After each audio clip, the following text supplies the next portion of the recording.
గెలవబోతున్నారండి? నవీన్ యాదవ్ గెలుస్తారమ్మా. నవీన్ యాదవ్ గెలుస్తారని అంత గ్యారెంటీ చెప్పగలుగుతారు? ఆయన చేసిన పుణ్యాలు అలాంటివి, ఆయన చేసిన హెల్పింగ్స్ అలాంటిది. ఇప్పుడు బడుగు బలహీన ఆశాజ్యోతి ఎవరంటే ఈ ఏరియాలో జూబ్లీస్ కాన్స్టిట్యూషన్లో నవీన్ యాదవ్, శ్రీశైలం గారు. వాళ్ళ తర్వాత ఎవరండి? అంతకుముందు ఎమ్మెల్యే గారు చేసిన ఎమ్మెల్యే మాటగా ఎమ్మెల్యే అంతే తప్ప, డబ్బుగా ధనానికి ఎమ్మెల్యే తప్ప ప్రజాసేవకు అయితే ఎమ్మెల్యే కాదు. ప్రజాసేవకు అయితే ప్రజాసేవ చేసే వాళ్ళు అయితే నవీన్ యాదవ్ గారు, వాళ్ళ తండ్రి గారు శ్రీశైలం యాదవ్ గారు. ఇప్పుడు ఏంటంటే పేరుగా జూబ్లీస్ కాన్స్టిట్యూషన్ అమ్మ. జూబ్లీస్ కాన్స్టిట్యూషన్ ప్రతి ఒక్క మొత్తం 95% అంతా కూడా బస్తీలే, స్లమ్ ఏరియా అంతా కూడా. స్లమ్ ఏరియాలలో కూలినాలు చేసి బతుకుటోళ్ళు అందరూ కూడా, అందరూ కూలినాలు చేసి బతుకుటోళ్ళే తప్ప ఉన్నవాళ్ళు ఎవరు కాదు. అలాంటి వాళ్ళకి ఏంటంటే ఏ టైంలో వచ్చినా అర్ధరాత్రి కూడా ఫోన్ చేసినా, అన్న మా పరిస్థితి బాగాలేదంటే వెంటనే ఫోన్ చేస్తే స్పందించి వెంటనే వచ్చి ఆర్థిక సాయం చేయడం కానీ, హాస్పిటల్కి తీసుకెళ్ళడం కానీ, ఏదన్నా సరే వాళ్ళ తండ్రి గారితో కూడా ప్రజాసేవకి అంకితమైన మనుషులు, ప్రజల మనోభావాలను పొందిన వ్యక్తులు. మరి ప్రజల నోట విన్నట్టయితే ఈ కాంగ్రెస్ పాలన వచ్చినప్పటి నుంచి డ్రైనేజీలు గానీ రోడ్లు గానీ ఏం డెవలప్ చేయలేదు, ఇప్పుడు ఈ కాంగ్రెస్ పార్టీ వచ్చి మళ్ళీ ఏం డెవలప్ చేస్తుందని అంటున్నారు. మీరేమంటారు? గతించిన పాలకులు చేయలేదు కాబట్టి ఇవాళ మా జూబ్లీస్ కాన్స్టిట్యూన్సీలో తిరిగి మినిస్టర్లు కానీ, అదేవిధంగా సీఎం గారు కానీ 150 కోట్లు డెవలపింగ్ ఇచ్చారు. అంటే గతించిన పాలకులు చెప్తే 150 కోట్లు అవసరం లేదు కదమ్మా, 10 కోట్లు 20 కోట్లు పని ఉంటుంది. 150 కోట్లు అవసరం అంటే గతించిన పాలకులు చేయలేదు కాబట్టి ఇవాళ దేశ చరిత్రలోనే 150 కోట్లు మా జూబ్లీస్ కాన్స్టిట్యూన్సీకి రోడ్లు, డ్రైనేజీలు, స్ట్రీట్ లైట్లు, వాటర్ లైన్, మొత్తం అన్నింటిలో కూడా కమిటీ హాల్తో సహా అన్నింటిలో కూడా 150 కోట్లు ప్రకటించారు. దానికి పనులు కూడా స్టార్ట్ అయినాయి, పనులు కూడా జరుగుతున్నాయి. మరి కాంగ్రెస్ గవర్నమెంట్ వచ్చిన తర్వాత 150 కోట్లు మరి ఎంత డెవలపింగ్ జరుగుతుందమ్మా? గతించిన పాలకులు చేయలేదు కాబట్టి ఇవాళ 150 కోట్లు మా జూబ్లీస్ కాన్స్టిట్యూన్సీ ఇవ్వడం అనేది జరిగింది. అదే నవీన్ యాదవ్ గారికి టికెట్ ఇవ్వడం వల్ల ఈ 150 కోట్లు సెలక్షన్ జరిగిందని మేము కూడా భావిస్తున్నాం. ఇప్పుడు మరి బీఆర్ఎస్ బీజేపీ చూసినట్టయితే గిడంగా ఏం డెవలప్ చేయలేదని అంటారా మీరు? బీజేపీ బీఆర్ఎస్ ఏం చేసామ్మా? ఏమని చెప్తే 150 కోట్లు పనే ఉంటుందమ్మా? అసలు మీరు కూడా ఆలోచించలేము, మీడియా మిత్రులు కూడా. 150 కోట్లు ఈ మన ఏ ఒక్క నియోజకవర్గం కూడా 10 కోట్లు 20 కోట్లు లేదా 20 కోట్లు 30 కోట్లు ఇస్తారు. 50 కోట్లు దానికి మించిందైతే దాఖలాలు లేవు. అలాంటిది ఇవాళ జూబ్లీస్ కాన్స్టిట్యూన్సీ 150 కోట్లు పనులు జరుగుతున్నాయమ్మా. గత పాలకులు చేయలేదు కాబట్టి 150 కోట్లు పనులు జరుగుతున్నాయి ఈ రోజు. ఇప్పుడు మరి ప్రచారాలు కూడా చూసినట్టయితే 3 పార్టీలు ఒకరంటూ ఒకరు అని పోటీ చేస్తూ రసవతరంగా పార్టిసిపేట్ చేస్తున్నారు. చేస్తారమ్మా, ఎవరో అభిప్రాయం వాళ్ళు చేస్తారు అంతేగాని వాళ్ళు ఏదో డిపాజిట్ గురించి చూస్తున్నారు అంతే తప్ప ఏం లేదు. డిపాజిట్లు కొన్ని పార్టీలు కాదు, డిపాజిట్లు కూడా గల్లంతైపోతారు. 70 నుంచి 80 ఓట్ల మెజార్టీతో, మా 70 నుంచి 80,000 ఓట్ల మెజార్టీతో నవీన్ యాదవ్ గారు గెలవబోతున్నారు.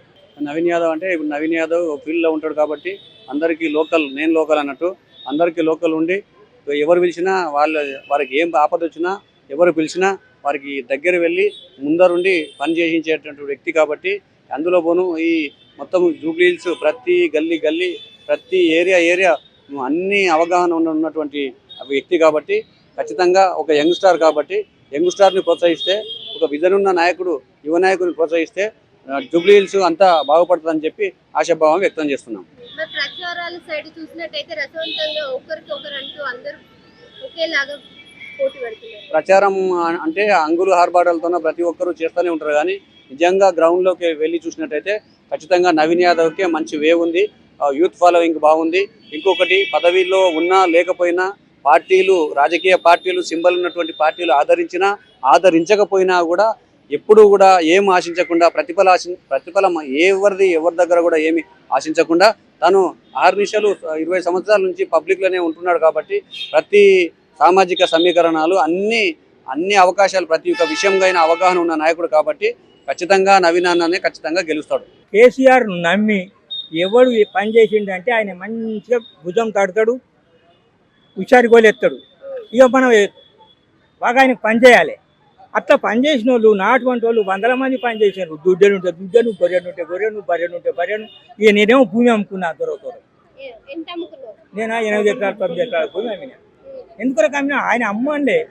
అయితే ఆయనే నమ్మి మేము ఆయన కొరకు కష్టపడి పనిచేస్తే అప్పుల బాలయ్య మంది ఏం సంపాదించుకోక ఉన్నది అమ్ముకొని అప్పులు కట్టుకొని ఈయన తర నా పట్టాలి. అతనికి నమ్మినోని కొడగొడతాడు. ఇట్లా నావలేవు 100 మంది, ఒక 10-15, ఇప్పుడు 60 మంది చచ్చిపోయారు. ఆయనతో 100 మంది మేము ఉండింటిమి, 60-64 మంది చచ్చిపోయారు. నేను ఒకటి పారన్నా, నీ కొరకు 100 మంది పనిచేసారు. వాళ్ళందరినీ పిలిచి ఇంత భోజనం పెట్టి కుశల ప్రశ్నలు వేసి నీకేం కావాలి నీకేం కావాలి అని అడిగితే ముఖ్యమంత్రి ఒక్క ఫోన్లు చెప్తే అయిపోతుంది కదా అని అన్నా అన్నాడు.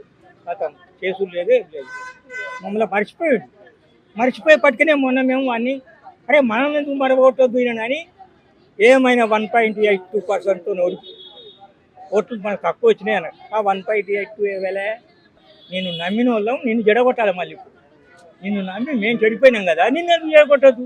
మీరు కేసీఆర్ గారికి ఎప్పటి నుంచి స్నేహితులు? నేను 83 నుంచి 83లో ఓడిపోగానే నేను స్నేహితుడిని. ఆయన మొదలు ఓడిపోయాడు, మేమేమో బీజేపీకి పనిచేసినాం. అయితే మేము ఆయనను 83లో ఓడిపోయాడు. ఓడిపోగానే మాతోనే అన్నాడు మనమంతా కలిసి చేద్దామన్నాడు. ఏది ఈ నాన్ కాంగ్రెస్ వచ్చింది కదా, ఆ కాంగ్రెస్లో మనం పనిచేసి ఆయనను ఎమ్మెల్యేని చేసి ఆదర్శమైన ఎమ్మెల్యే ఉంటాడని మేము ఎంతోమందికి చెప్పినాం. ఆదర్శం పోయి ఎంత దర్శమైందో చూడండి. అయ్యో అది నా బాధ. షేర్ చేయండి, లైక్ చేయండి, సబ్స్క్రైబ్ చేయండి. మరిన్ని వీడియోల కోసం బెల్ సింబల్ పై క్లిక్ చేయండి.